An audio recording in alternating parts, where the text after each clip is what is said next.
Okay, hi, day 5, and it's about 9:30 at night, and I'm just getting ready to do my 30 minutes of yoga.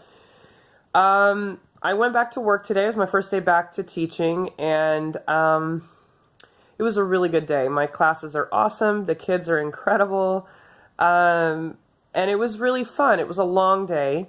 I was there for 9 hours or so, but to be honest, I've been really worried about going back to work after the break because a lot of the intensity of my commitment to moving and to bettering my life and feeling different and creating new neural pathways and just changing my overall experience of my life really intensified over the break. Because I had a little bit of time to think and to really reflect and explore.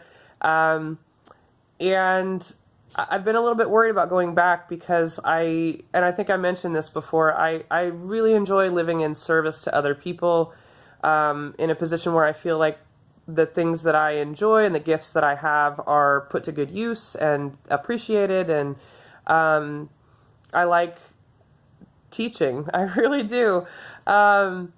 And I love sharing knowledge and discovering new things with groups of people. So, but I tend to go overboard and I tend to really get into it so much that I give, and then I end up, like anyone, a little bit resentful that I have sort of nothing held back for me. So, I've been wondering, how am I going to do this? How's this going to work? And I gotta say, like right now, doing yoga is the last thing I want to do, and in parts of my mind I can tell myself it's the last thing I need to do.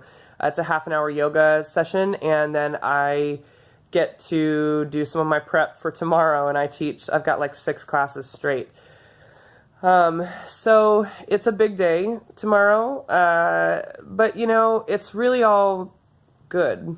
So even with a lot of prep, even though I'm just getting to it tonight, the goal is to always make time for me. I mean, that's really what the movement is about. It's about moving my body and committing to my health, but it's also committing to my inner self and making sure that I really do cut out time, that I carve out time for me in the day, that I just remind myself that I matter and that it's good to do that and that I deserve that. And it's just a little form of self-care and really self-love.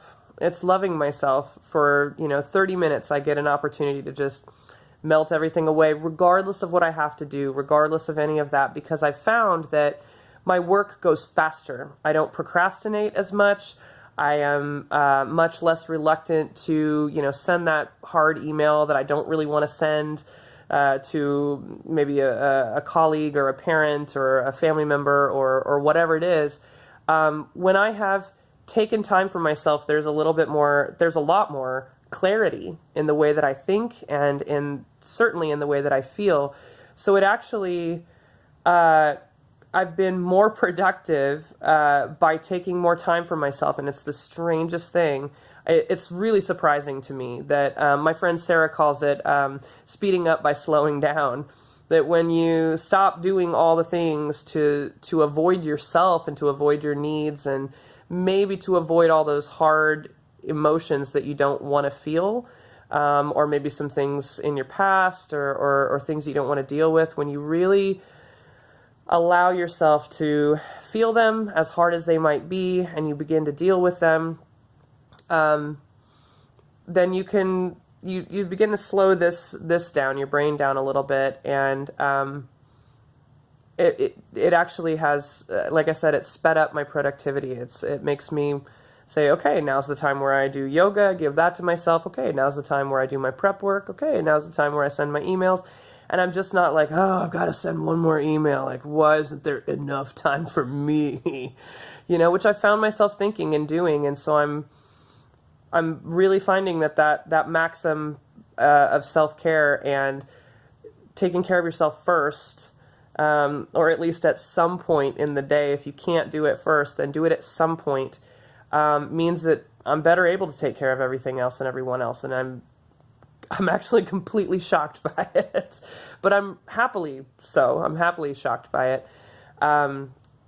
So yeah, when I talk about some of the inner stuff, like changing things inside or confronting those hard feelings, you should know this journey started with me. I joined the gym in July, which was only 6 months ago, not 8, like I said in my last video. Felt kind of silly about that.